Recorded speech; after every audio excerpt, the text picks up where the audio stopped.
पतित पावन सीताराम।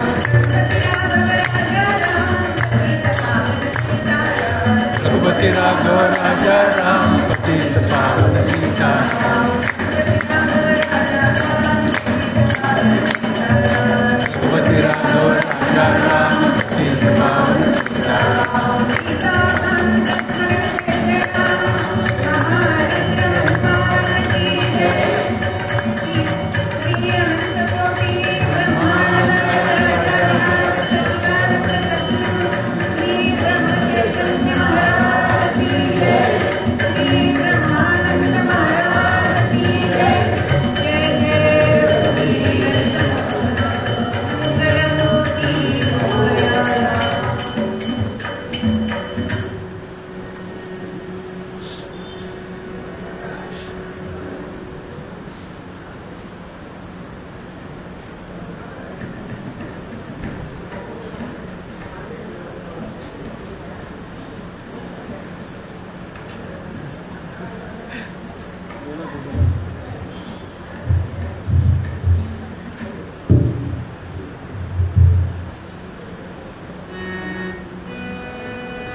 ते म्हणतायत, लेकराचे हित जाणे माऊलीचे चित्त, लेकराचे हित जाणे माऊलीचे चित्त. मुलाचं हित कशात आहे हे फक्त माता जाणते. आपल्याकडे आपली भारतीय संस्कृतीमध्ये काय सांगितलेलं आहे की तिचे हे प्रेम कसं असतं, तर ऐसी कळवळ्याची जाती तरी नामारी. अहो अत्यंत कळवळ्याची जाती मुलाबद्दल तिच्या मनामध्ये अत्यंत कळवळ आहे. कुठलाही आपल्या मुलाला त्रास होऊ नये याच्यासाठी सतत तिचं मन आपल्या मुलाभोवती घालत असतं. कोकणामध्ये उन्हाळ्याचे दिवस काढले होते आणि पावसाळा येणार की कोकणातली घरं शाकाहारी जातात, कौलनिक केली जातात.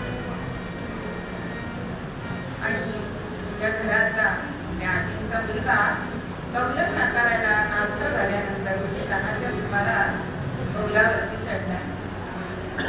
आई सांगते, अरे बाळ, संध्याकाळचा चहा आला की तू उतरल्यानंतर वर चढ, काय ऊन झालंय.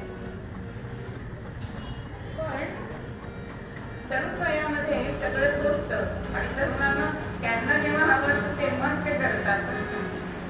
आता आई आत्ता मी येतो, लगेच करून येतो, जेवणापर्यंत माझं होईल सुद्धा. आता मुलगा वरती पुन्हा तापतोय हे काय त्या आजीबाईंना सहन होत नव्हतं. 4 वेळा घरात जात आहेत, पुन्हा अंगणात येत आहेत, घरात जात आहेत, अंगणात येत आहेत.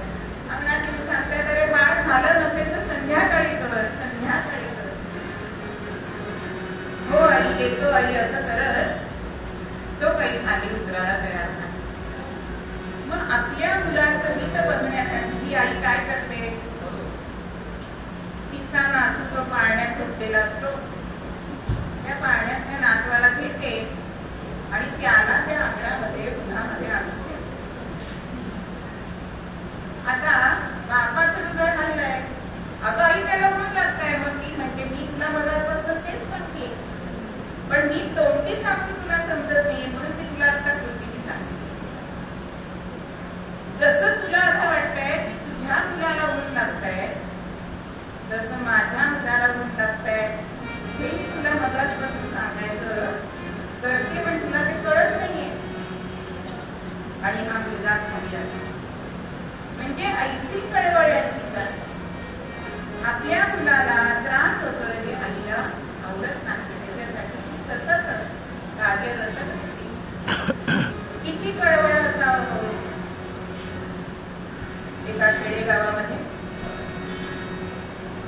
घरामध्ये कोणी नव्हतं आणि प्रसूत वेदना या स्त्रीला सुरू झाली. घरात होती फक्त कुमारी असलेली तिची नणंद आणि त्या नंदेला मी सांगते की माणसं जरा वैद्यराजांना बोलवून आणतात हवं, मला ती आता कळा सहन होत नाहीये. त्याप्रमाणे ती नणंद जाते, वैद्यराजांना बोलवून आणते, सुनीला बोलवून आणते. आता प्रसूत वेदना सुरू झालेल्या आहेत, म्हणजे ते वैद्यराज होते ना ते थोडंसं भविष्य सुद्धा जाणत होते. आणि पूर्वीच्या काळी या सुईनी त्या बाईशी बोलत असत, म्हणजे तिचं लक्ष थोडं बाजूला जाईल आणि तिला प्रसूत वेदना कमी होतील हा त्याच्या मागचा हेतू. जसे हे वैद्यराज तिच्याशी बोलतायत, पण मुखातून एक शब्द वाक्य गेलंय की बाळ, आत्ता जर तू बाळंतीण झालीस, जो काही तुला मुलगा मुलगी होईल त्याच्या नशिबामध्ये आत्ता हा काळ असा आहे की ह्या कालावधीने वेगवेगळे अपत्य येईल, ते जन्मभर दारिद्र्यामध्ये राहतील. असं ऐकल्यानंतर आई मनामध्ये विचार करते, पण पुढचा प्रश्न विचारते की हा कालावधी किती वेळाचा आहे. तेव्हा ते वैद्य सांगतायत की हा काळ 6 तासाचा आहे. पुन्हा ती माता प्रश्न विचारते, पण 6 तासानंतर जर तुम्ही जन्माला आलं तर त्याच्या भाग्यामध्ये काय?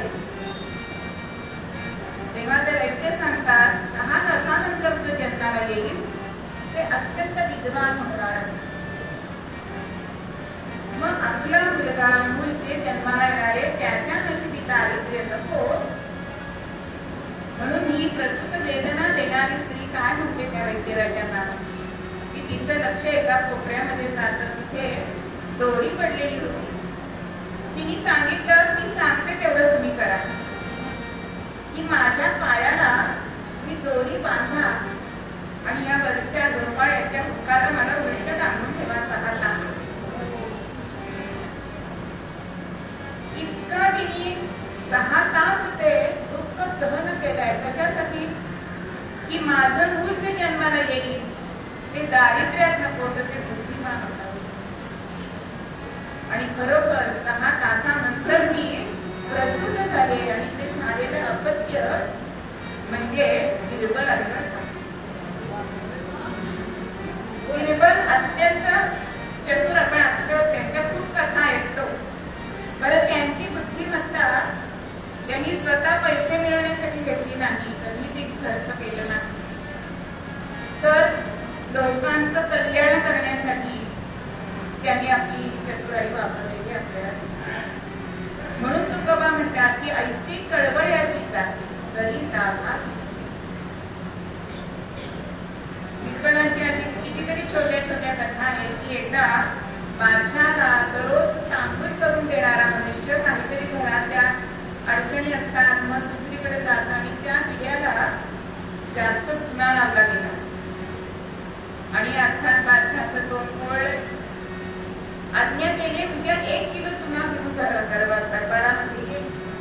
आता त्या माणसाला कळेल ना की नक्की कशासाठी चुना हवाय, पण चाणाक्ष असणाऱ्या बिरबलाकडे ते मनुष्य गेलाय आणि बिरबलाने ओळखले, विचारले आज चुना दिल्याला जास्त लागला होता का? मग उद्या मी सांगतो कसं करा. काय करा? अर्धा किलो चुना घ्या, अर्धा किलो दोरी घ्या आणि ते 1 किलो बादशाच्या दरबारात घेऊन जा. म्हणजे नुसता चुना खाल्ला असता तर त्याची सुद्धा जिभेचं काय झालं असतं. पण अशी त्या माणसावर दया करणारी अशीही त्यांची बुद्धिमत्ता.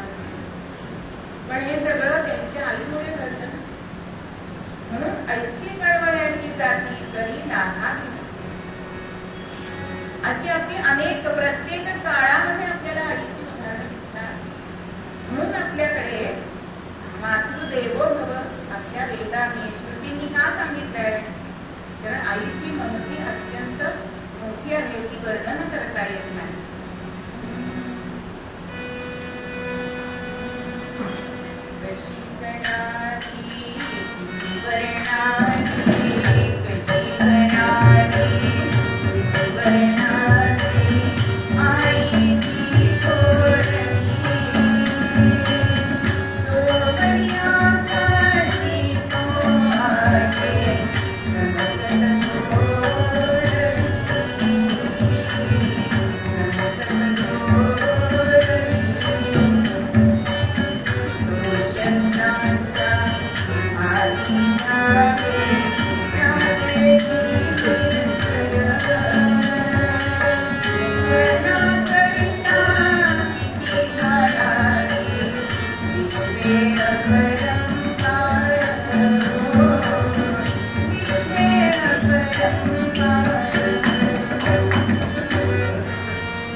आकाशामध्ये रेगाळत आहे तोपर्यंत आईची थोडी सामनं कमी होणार नाही, संपणार नाही. आई हा 2 अक्षरांचा शब्द आहे, पण त्याची जर तुलना करायची बघितली तर एका पाड्यामध्ये आई हा शब्द घालतात आणि दुसऱ्या पाड्यामध्ये अनेक विश्वघाती तरी सुद्धा आई या नावाचा शब्दाचं जे मार्ग आहे ते जड होईल. अशी ही असते. आता या काळामध्ये सुद्धा आपण बघतो की मी माझ्या मैत्रिणीकडे गेले होते. कधी येण्या घालायला वेळ नसतो म्हणून सगळ्यांचे आईचे वगैरे बॉयकट असतात. तर तिच्या सुनेचा बॉयकट मला दिसला, पण नातीचे केस कपडेपर्यंत. म्हणून मी म्हणलं काय ग, तुझे केस तू कापलेस आणि तुझ्या मुलीचे कसे काय वाढवलेस? तेव्हा ती मला म्हणते मावशी, ती वेणी काढण्यात का विना 10 मिनिटं मी तिच्या सहवासात राहते आणि मला तिच्याशी संवाद साधता येतो. अशी ही आई असते. नुकतंच नवरात्र झालंय. एक स्त्री घरामध्ये सासू अगदी अंतुनावरती आहे, घरात नवरात्र आहे, त्याची तयारी करायची आहे, माळ करायचे, दिव्यामध्ये तेल घालायचंय, उपवास स्वतःचा करायचा आहे, तर लोकांचं सगळ्या घरातल्यांचं सगळा स्वयंपाक करायचंय आणि कामावर जायचं. आणि आज तो कामावरती होता मुलगा, त्यामुळे त्याची फिरापत करा, साडी नेसून जा. हल्ली मुलींना ड्रेस घातले की बाहेर पडतात, साडी नेसायला अर्धा आणि एवढ्यामध्ये फोन खणखणलाय. आता हिला वेळ नाही म्हणून त्या नवऱ्याने घेतलाय. ती म्हणजे काम करता करता कोणाचा फोन आहे? अगं तुझ्या आईचा फोन. ती म्हणजे आईला कळत नाही का आता माझी इतकी घाई आहे, तुम्ही नका उचलू, वाजेल तेव्हा तो बंद होऊन जाईल. पुन्हा 15 मिनिटांनी फोन वाजलाय. ती म्हणते अहो किती घाईमध्ये आई फोन करते. तेव्हा तो नवरा म्हणतोय तो मला ते सांगते की तो आपल्या आईशी बोल ना. नको नको मी तिला गाडीत बसले ना ते बोलते. झालं की गाडीमध्ये सगळं आवडून गेले, पण आज स्वतःचा उपासाचा डबा करता आला नाही. आता गाडीमध्ये तुझी साडी कशी, अगं गळ्यातलं किती छान आहे, याच्यामध्ये ऑफिस कधी आलं कळलं नाही. ऑफिसमध्ये गेल्यावर काम सुरू झालं, होता होता लंच टाइम झालाय, पण आज डबा आणला नव्हता म्हणून तिला हात मारले. म्हणे शेजारच्या दुकानातनं जरा वेफर्सची 2 पाकिटं आणले. तो म्हणतो कोणासाठी? कोणासाठी म्हणजे माझ्यासाठी. आज माझा उपवास आहे, मला काही आज मला उपवासाचा आणता आला नाही. तो घेऊन म्हणतो तुमचा डबा आलेला आहे.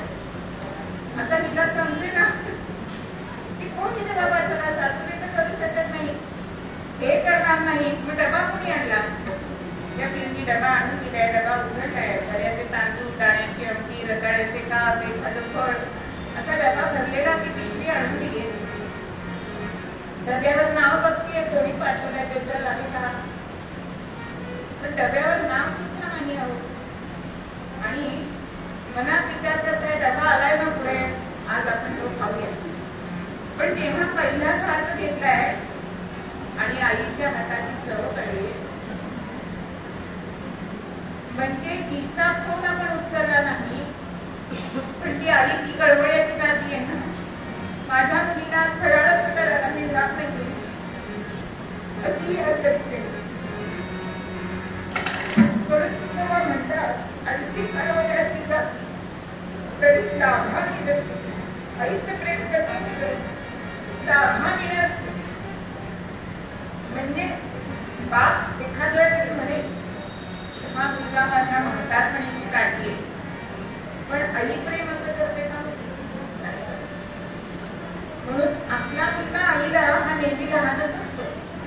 तो 75चा झाला तरी तो ती लहानपणी त्याला पिलू म्हणत असते, बबड्या म्हणत असते, बाळ म्हणत असते.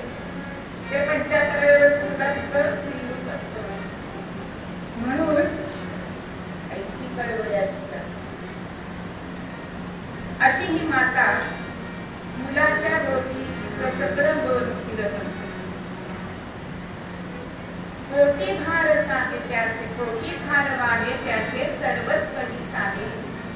पुढच्या चरणामध्ये तुझोबा सांगता की 9 महिने 9 दिवस तो गर्भ ती माता सतत बाळगत असते. एकदा गौतम बुद्धांकडे एक साधक गेला आणि तो म्हणतोय की 60 मातेची महती कशासाठी गातात? काही माणसं अशी असतात की त्यांना तोंडी सांगून समजत नाही. म्हणून गौतम बुद्धांनी त्याला एक अर्धा किलोचा दगड आणायला सांगितलाय आणि तो पोटावर बांध. 3 दिवस तो दगड सोडायचा. पोटाला बांधलाय, घरी गेलाय, पण रात्र झाल्यावर असं झालं काय पोटावर जड जेवण झाल्यावर सोडून टाकावा असं वाटायला लागलं आणि शेवटी सोडला. दुसऱ्या दिवशी बुद्धांकडे आलाय. बुद्ध म्हणतात पोटावरचा दगड काय? तो म्हणे कालच सोडून टाकला. मग आता तुला कळलं का की 9 महिने हे बाळ सतत 24 तास कधी ती म्हणते का आता जरा बाजूला ठेवावं? म्हणून कोटी भाडव आहे त्याचे सर्वस्वरीच आहे. सगळं त्याच्या ती सहन करत असते. त्याची दुखणी खुपणी पूर्वीच्या काळी आता हल्ली लस निघाले पण तो गोवर कांडण्या दात येणं किती कष्ट असतात आईला, पण ती सहन करत असते. कारण आई कशी असते समर्थ म्हणतात,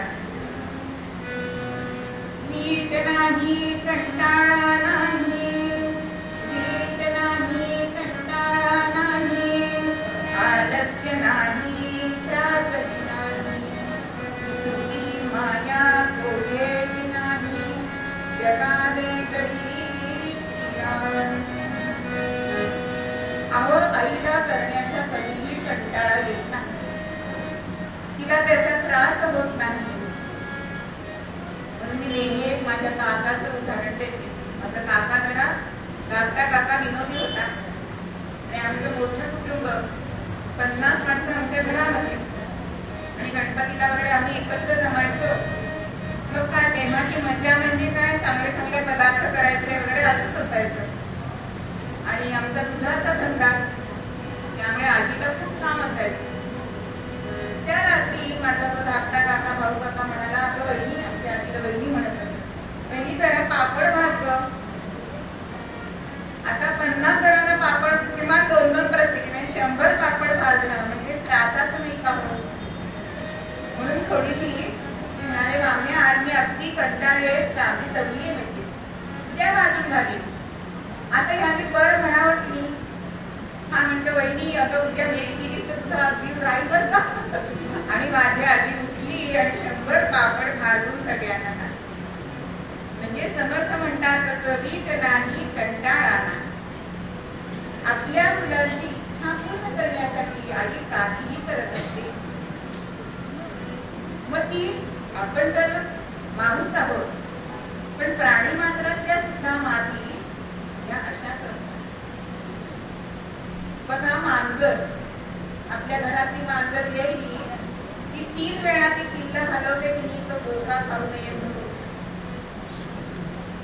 किंवा विंचू सुद्धा जेव्हा ती पिल्लं जन्माला घालते तेव्हा ती पिल्लं वकवकलेली असतात भुकेली, ती त्या मातीलाच डसतात, पण ती सहन करते का, माझ्या पिल्लांना भूक लागली.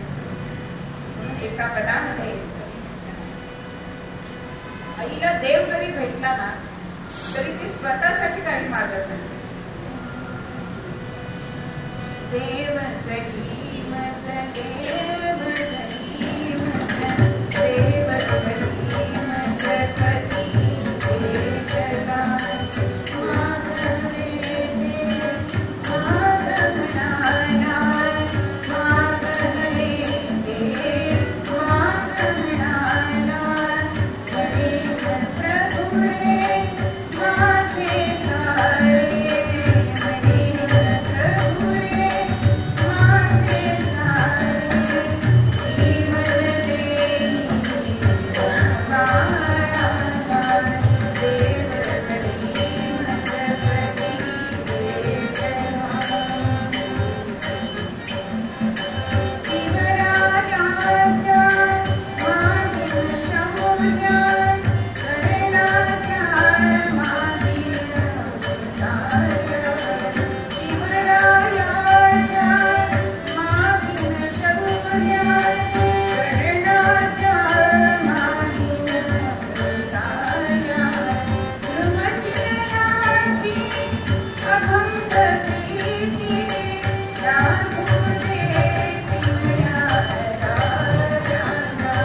अशी आई, ही आई एखाद्या अडाणी असू शकते, पण तिचं अनुभवांचं गाठोडं मात्र नक्कीच मोठं असतं. पण पूर्वीच्या काळी खरंच मातांना शिकताच यायचं नाही, मुलींना शिकवलं जात नसेल. अशाच अगदी थोडं शिक्षण झालेल्या आपल्या बहिणाबाई चौधरी यांचा मुलगा सोपानराव चौधरी यांना शाळेमध्ये एकदा मोठं बक्षीस मिळतं आणि ते बक्षीस घेऊन ते घरी येतात. त्या बक्षिसाबरोबर त्या बक्षिसावरती एक फोटो लावलेला असतो आणि ते बक्षीस आपल्या मातेला दाखवत आहे आणि ती असं बघतीये कोण येते.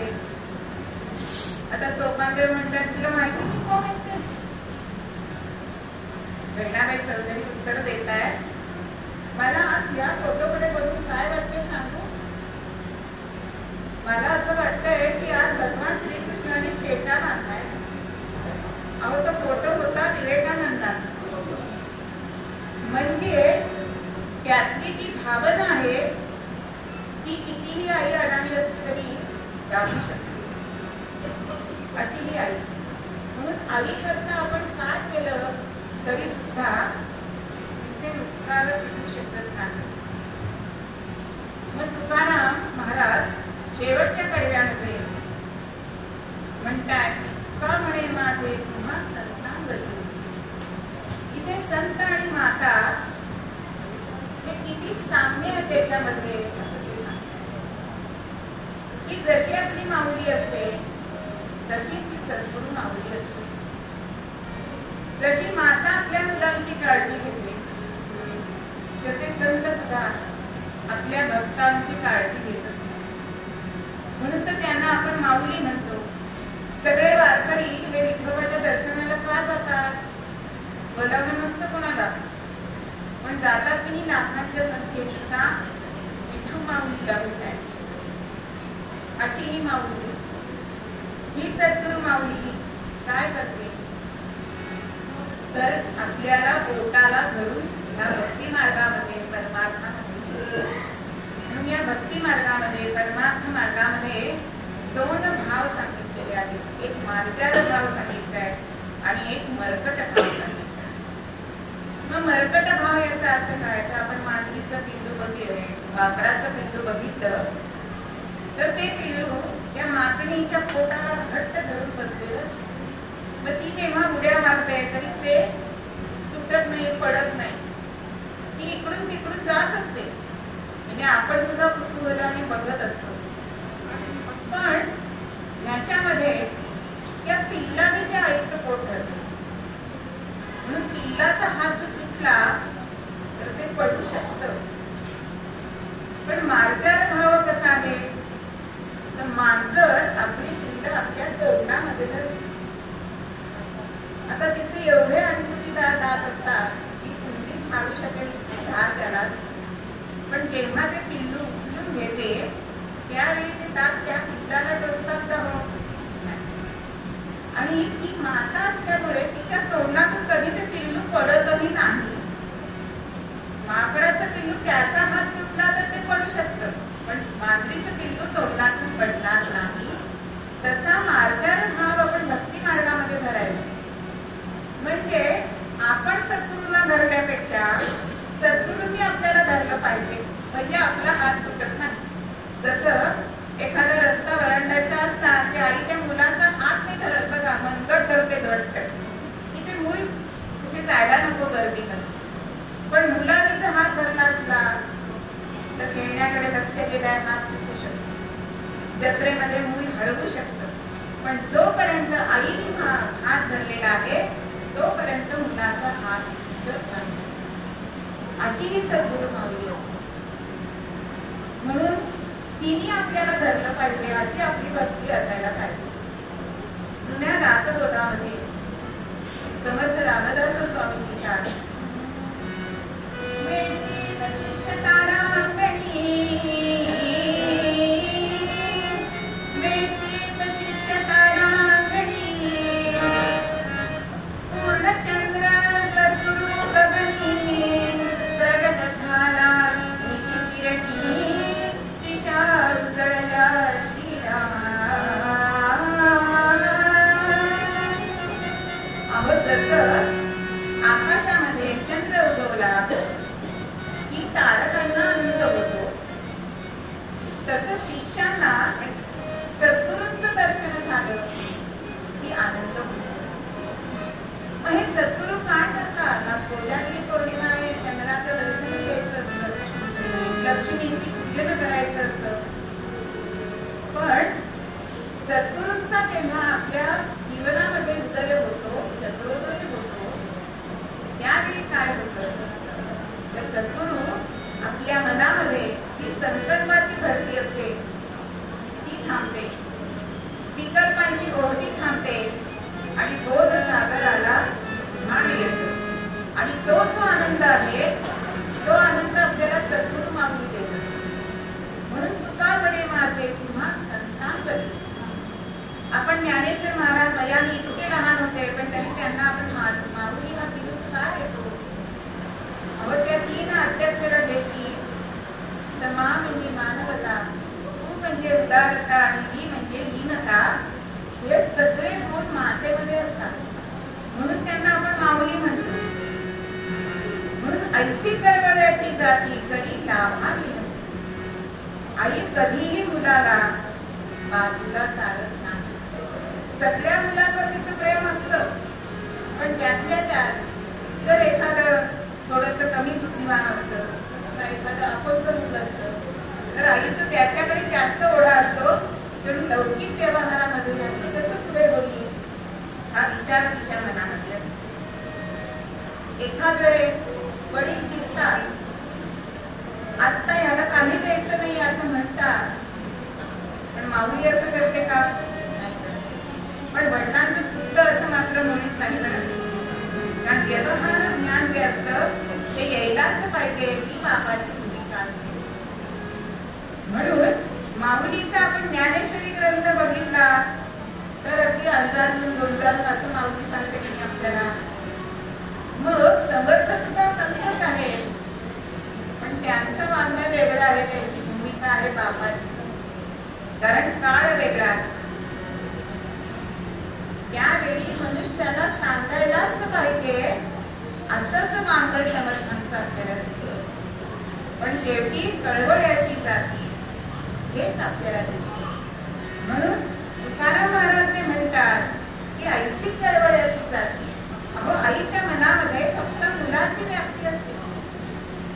त्या मुलाला जर तिने पोटाची धरलं तर ती देहभान विसरून जाते, असा मातेचा कळवळा असतो.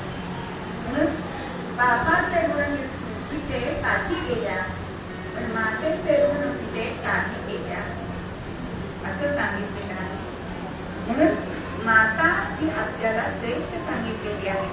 पहिलं जर नमस्कार कोणाला सांगितलाय तर मातृदेवो भव.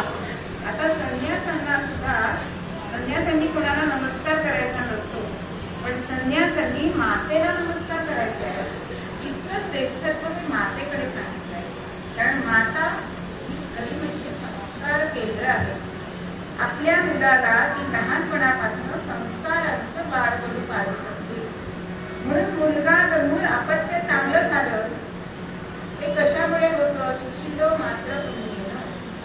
सगळी सुचिता, सुशीलपणा हा मातेकडून येत असतो. म्हणून आई कशी आहे तसं अमृत खान कशी माती असं आपल्याकडे म्हटलं जातं, तसं आहे. म्हणून आई हा पहिला गुरु सुद्धा मानलेला आहे. मग अशी ही मातेची महत्व या आपल्या मूळ पद्यामध्ये तुकाराम महाराज वर्णन करून सांगतात.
कृपारूपी चांदण आज पूजा केली आहे तेव्हा आपल्या सर्वांवर जे कृपारूपी चांदण्याचा प्रकाश त्यांची कृपा आपल्यावर पडो असं केशव स्वामी एका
रायगडाच्या पायथ्याशी असलेलं एक छोटस गाव.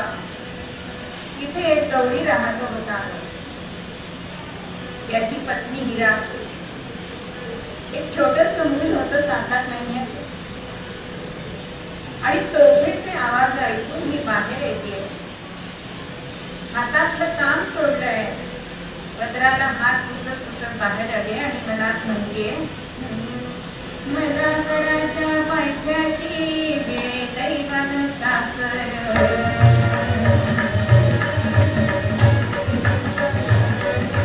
मला गडाच्या पायथ्याशी दैवान सासर.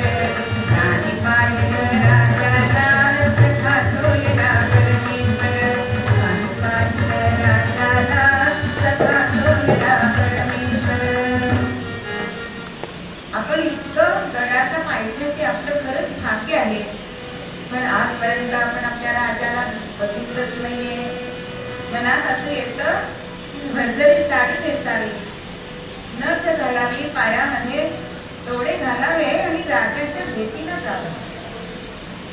पण घडतं कसं? आणि दसरा झाल्यानंतर 5 दिवसांनी कोजागिरी पौर्णिमा आली. गडावरनं एक स्वार खाली आलाय.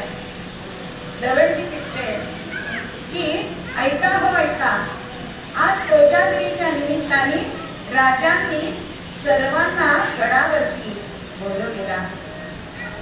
अहो, कोजागिरी हा मोठा उत्सव आहे, आनंदाचा, उत्साहाचा, जल्लोषाचा हा सण. कारण त्या दिवशी 16 कलांनी हा चंद्र प्रकाशत असतो.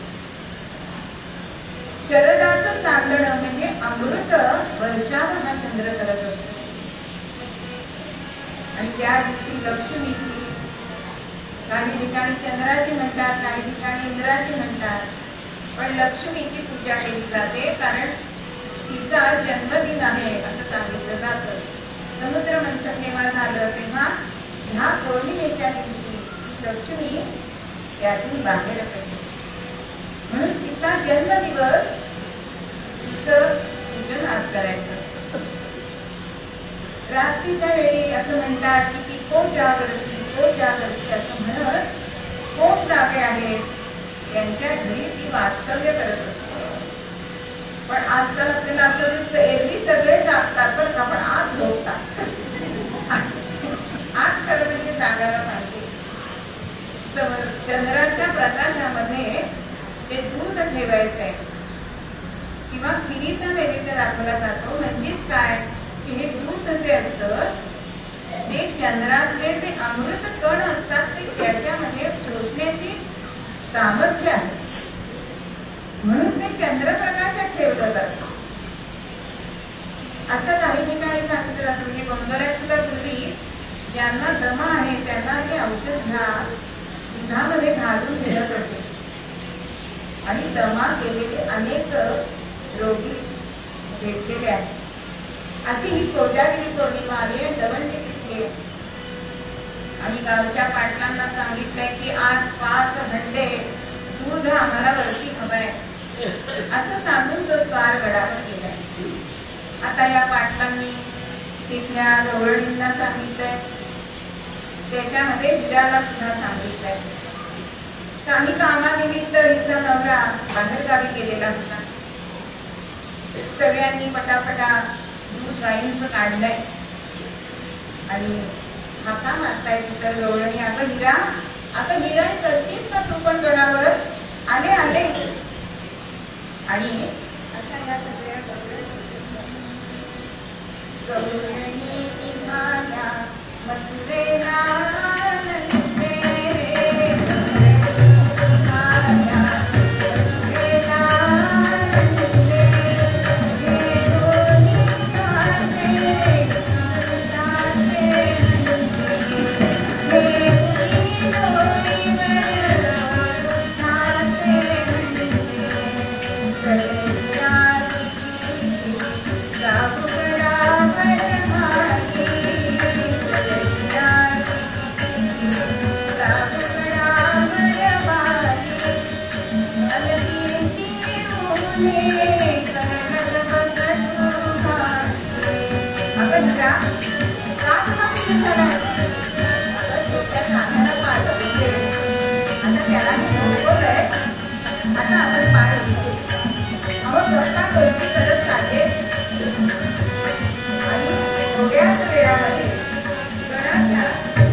रायगडावरचा तो बाजार आपण आता सुद्धा गेला तरी राजांनी कसा बाजार बांधलाय, घोड्यावरनं खरेदी करता येईल अशी तिथे मांडणी रचना आहे.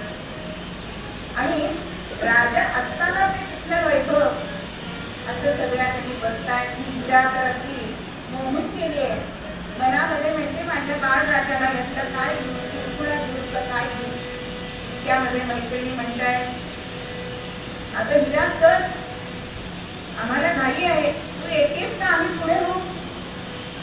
मी म्हणते व्हा तुम्ही पुढे. आता या सगळ्या सगळ्या निघाले, पण किती वेळ गेलाय हिला कल्पना आली नाही आणि त्यामध्ये दोघेचा आवाज झालाय आणि वेळेचं भान आलं. पण घराचे दरवाजे बंद झाले. लगबगीने आपला हंडा घेऊन ती दरवाजाशी येते, महाद्वाराशी येते.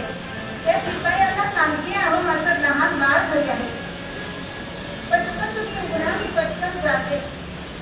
पण पहारेकरी काही करू शकले नाही. ते म्हणाले, अगं गडावर किल्ल्या गेल्या सुद्धा,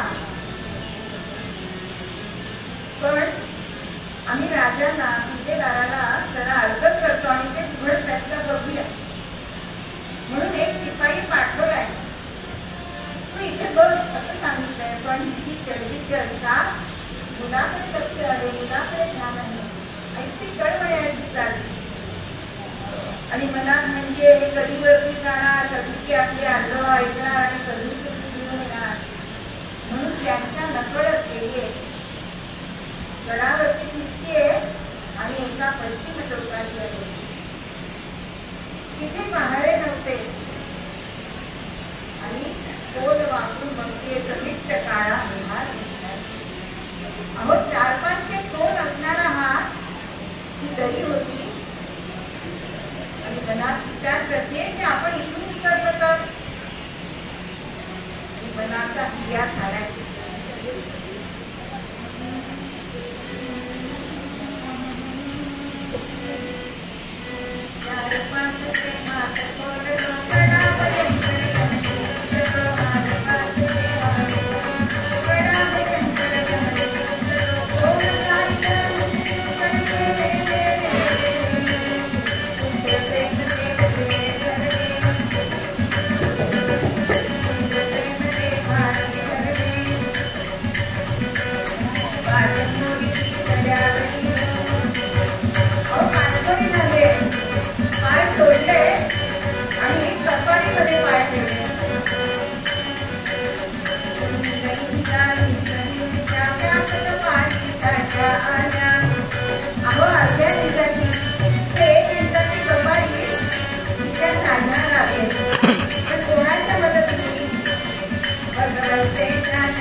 आणि म्हणून त्या गौरवीला शोधण्यासाठी राजाने काही माणसं पाठवली. सगळेजण शिपाई म्हणतात, आत्ता इथे होती, गेली कुठे? म्हणून सगळीकडे शोध देतात. आणि एक शिपाई त्या पश्चिम कड्याच्या इथे गेला आणि त्याला तो हंडा तिथे दिसतो. आता हातात मशाल होती आणि तो हंडा घेऊन राजांपुढे तो शिपाई आलाय आणि म्हणताय की अहो ती गौरण मला दिसली नाही, पण हा हंडा तुमचाच आहे. आता मला कुठे मिळाला? त्या कड्याशी मिळाला. म्हणजे कड्यावरनं ती उडी मारली तर काय झालं? आता एवढा उंच कडा की 5,000 मोहरा दिल्या तरी मर्द सुद्धा चढणार नाही किंवा उतरणार नाही. आणि गौरण तिथून उतरून गेली. सगळ्यांना आश्चर्य वाटतंय, पण त्या मुलीचं चिंधन झाले असतील, पाय उतरताना सरकला तर. सगळेजण चिंतात राखत झाले. राजांनी अशी आज्ञा दिली की 100-500 माणसं घेऊन जा आणि गडाखाली जा, तिला तिथे शोधा. पण तिथे ती मिळाली नाहीये. आता सगळेजण मोठे चिंतामध्ये बसले, कुठे गेली ही गौरण? आता दुसऱ्या दिवशी तिच्या घरी वार्ता जायला पाहिजे म्हणून एक स्वार तो हंडा घेऊन पाठवलाय.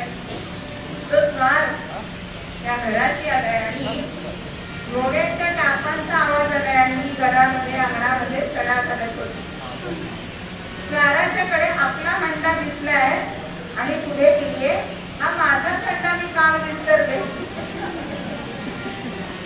या शिपायाला सुद्धा आश्चर्य वाटलं की ह्या कडा उचलून आली तरी कशी?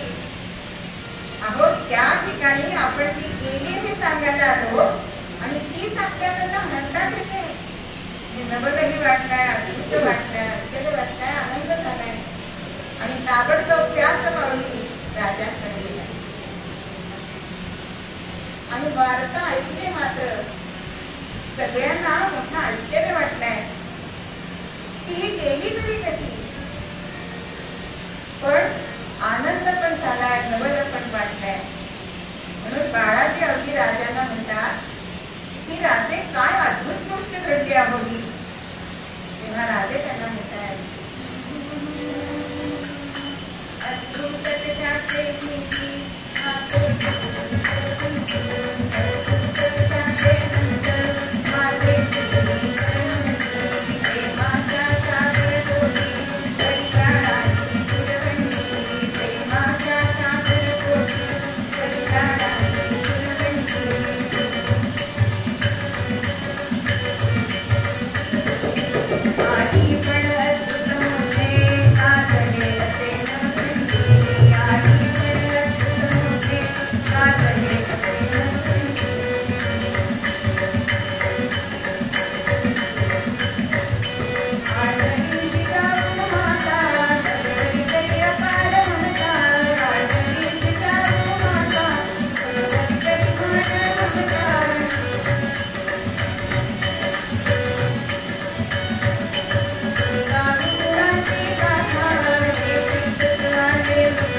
आता राजांनी आपल्या शिपायांना सांगितलंय की जा त्या गौरणीला पालखीमध्ये बसवून घेऊन या.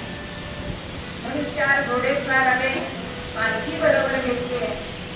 आता घोडेस्वार ह्या हिराच्या चौकशीशी आले. अहो गाव जमा झालं. आता त्या सगळ्या बरोबर गेलेल्या गौरणी म्हणताय की हिरा तिथे थांबली, तिची चूक झाली आणि म्हणून तर हे स्वार तिला पकडायला तर आले नाहीत ना. आता ती हिरा सुद्धा घाबरली. घाबरली बावरली, घाबरली बावरली, रडली कुडली म्हणे बदली. नेऊन कान का हो, नेऊन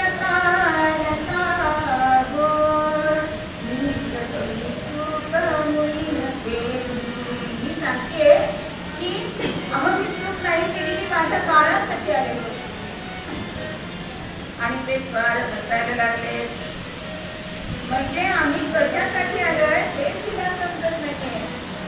म्हणून ते तिला सांगतात, अगं थांबू नको स्वार, अगं तुला राजा मागेपणासाठी बोलवतोय, तुला पालखीत बसून द्यायला म्हणून आम्ही पालखी घेऊन आलोय. चटकन घरामध्ये गेले, बाळाला घेताय आणि मी तिला पालखीमध्ये बसले. आता पालखी दरबारापर्यंत आले. पालखीतनं हिरा उतरले, दरबारामध्ये प्रवेश केलाय. भरल्या दरबारामध्ये प्रत्येकाच्या तिच्याकडे बघण्याची दृष्टिकोन वेगळा होता. कोणी म्हणले एवढीशी मुलगी पण एवढं झाड, हे खरं मातेचं प्रेम. कोणाच्या डोळ्यामध्ये अत्यंत तिच्याबद्दल करुणा होती, कोणाच्या डोळ्यामध्ये अद्भुतता होती, आश्चर्य होतं. आणि एवढ्यामध्ये धन्य धन्य धन्य धन्य असे आवाज तिला शब्द कानावर पडले. खरोखरच मातेचा सत्कार करण्यासाठी म्हणून शिवरायांनी तिला बोललेलं होतं. आणि आपल्या शेजारी असं तिचं मांडलंय,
आणि राजांनी प्रशंसा असे उद्गार काढले की अशा जर आमच्याकडे वीरमाता झाल्या तर असे अनेक वीर आमच्या राज्याला मिळतील की जेणेकरून आमच्या राज्याकडे कोणी वाकड्या डोळ्यांनी बघणार सुद्धा नाही. अशी तिची गोडगोड केली. आणि पंतांना सांगताय, अजिंक्य जनार्दना शिकविला मुलीने धडा. अहो राजांनी त्या कड्याच्या इथे गुरुच का बांधला नव्हता की एवढा अवघड कसा कडा करून येणार. पण आम्हाला आज या मुलीने धडा शिकवला की एक सामान्य स्त्री सुद्धा तो कडा करू शकते. आणि म्हणून त्याच्यावरती गुरुज बांधा आणि त्या गुरुजाला हिचंच नाव द्या. आज सुद्धा आपण राजनावर गेलो तर हिरकणी गुरुज आपल्याला बघायला मिळतो. मग हा हिरकणी गुरुज कशाचं प्रतीक आहे. ऐसी कळवळ्याची जाती तरी असा हा हिरकणी गुरुज राजांनी तिच्या नावाने हा बांधला. आणि राजे म्हणतायत की ह्याच्याकडे बघितलं की गनिमांना सुद्धा भीती वाटली पाहिजे. आता आपला बाळ या हिराने राजांच्या पायावर घातलाय, त्यांचा आशीर्वाद घेतलाय आणि पालखीतनं पुन्हा. पण हे सगळं कशामुळे झालं तर तिच्या प्रेमापोटी झालं. म्हणून आई अशी असते की बाळासाठी काहीही करू शकते. तसेच सद्गुरू माऊली सुद्धा आपल्या भक्तांसाठी आपल्या साधकांसाठी काहीही करू शकतात. याचं उदाहरण माझं आहे. माझा पाय फ्रॅक्चर झाला होता आणि मला तर खूप वाटत होती की कीर्तन सेवा मिळाली. पण आज शेवटचा दिवस आहे 15वा. पण 15 दिवस मी उभं राहून कीर्तन करू शकते. त्यांच्या म्हणतात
कविता अम्मा से जगते रामाने